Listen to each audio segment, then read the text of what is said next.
खडसेंना पोलिसांकडून अटक।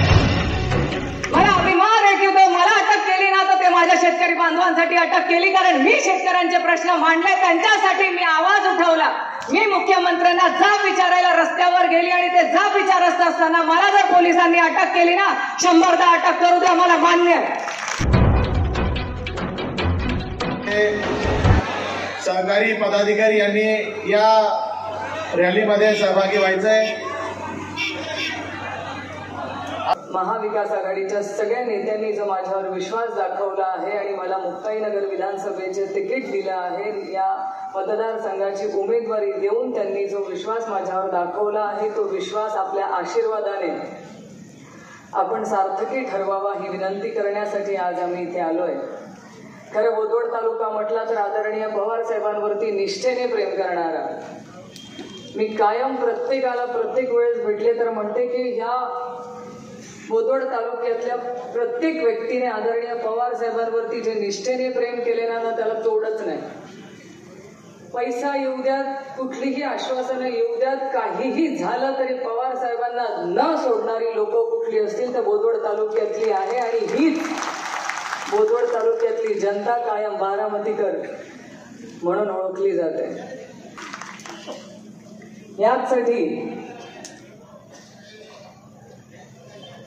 एक एक जागा आपल्या महाविकास आघाडीची महत्वाची आहे आणि तेच आशीर्वाद मी तुम्हाला मागतोय, कारण आदरणीय पवार साहेबांचे हात बळकट करायचे, महाविकास आघाडीच्या आपलं सरकार आपल्याला आणायचंय।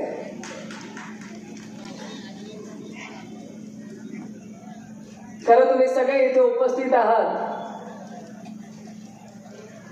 बोदवडकरांचे किंवा मुक्ताईनगरकरांचे, मुक्ताईनगर विधानसभातले अनेक प्रश्न जर आपण बघितले तर अनेकांना असं वाटलं होतं, विशाल महाराजांनी असतील किंवा डॉक्टर साहेबांनी असेल किंवा मनोहर दादा खैरनारांनी मागच्या वेळेस हे सगळे जे व्यासपीठावर बसलेले आहेत, अनेक जणांनी यावेळेस मागच्या वेळेस समोरचे उमेदवार आहेत त्यांचं काम केलं। सगळ्यांना अपेक्षा होत्या की त्या उमेदवार काहीतरी काम करून दाखवेल, आशेने काम केलं। त्याच्यानंतर 5 वर्षामध्ये जे जे जाहीर करण्यात आलं होतं, जे जे आश्वासनं देण्यात आली होती ती कुठे पूर्ण झाली? ज्या आश्वासनांवरती तुम्ही बोदवडकरांनी त्यांना मतदान केलं की आम्ही तुम्हाला पाणी प्रश्न सोडवून देऊ, तुम्हाला रोज पाणी पुरवठा करू, झालं का? तुम्हीच उत्तर द्या।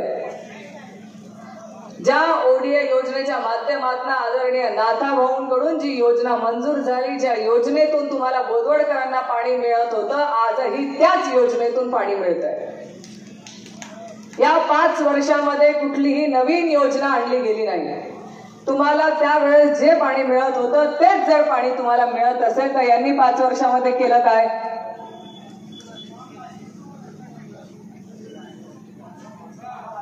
तात्पुरती पाणी पुरवठा योजना आम्ही 8 कोटी रुपयांची आणू म्हणून तुम्हाला आश्वासन दिलं होतं, झाली का?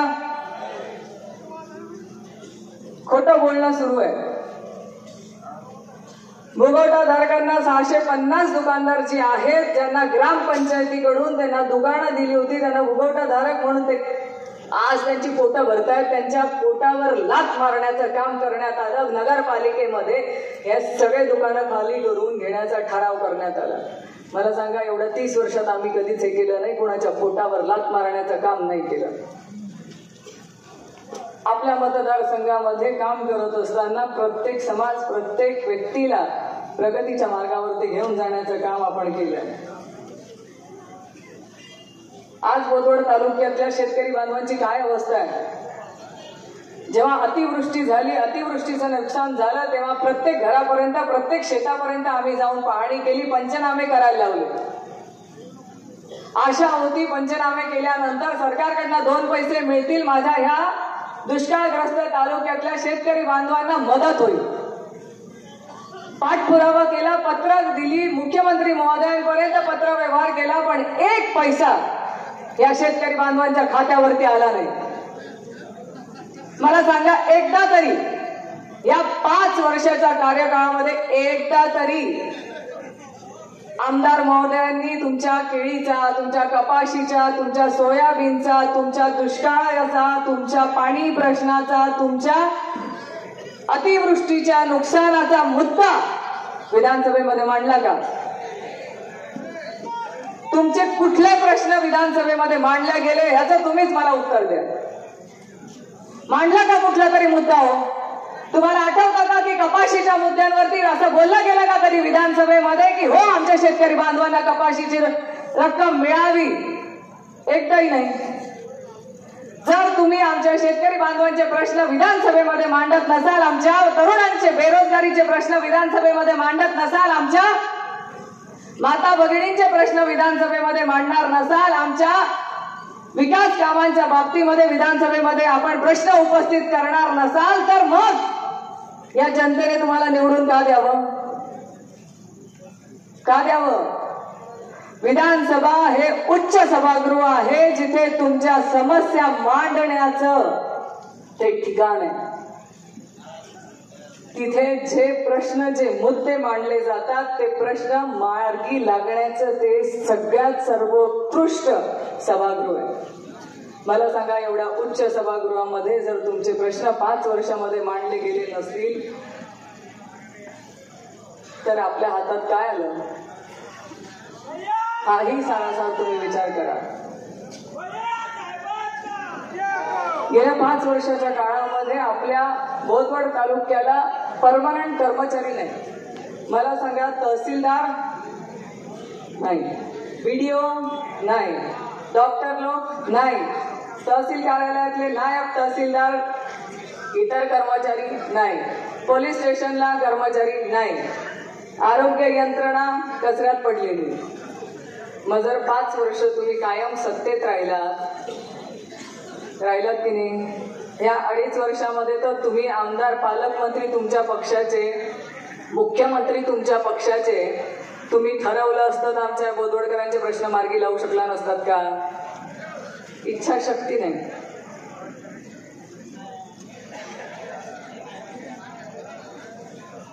एक पत्रक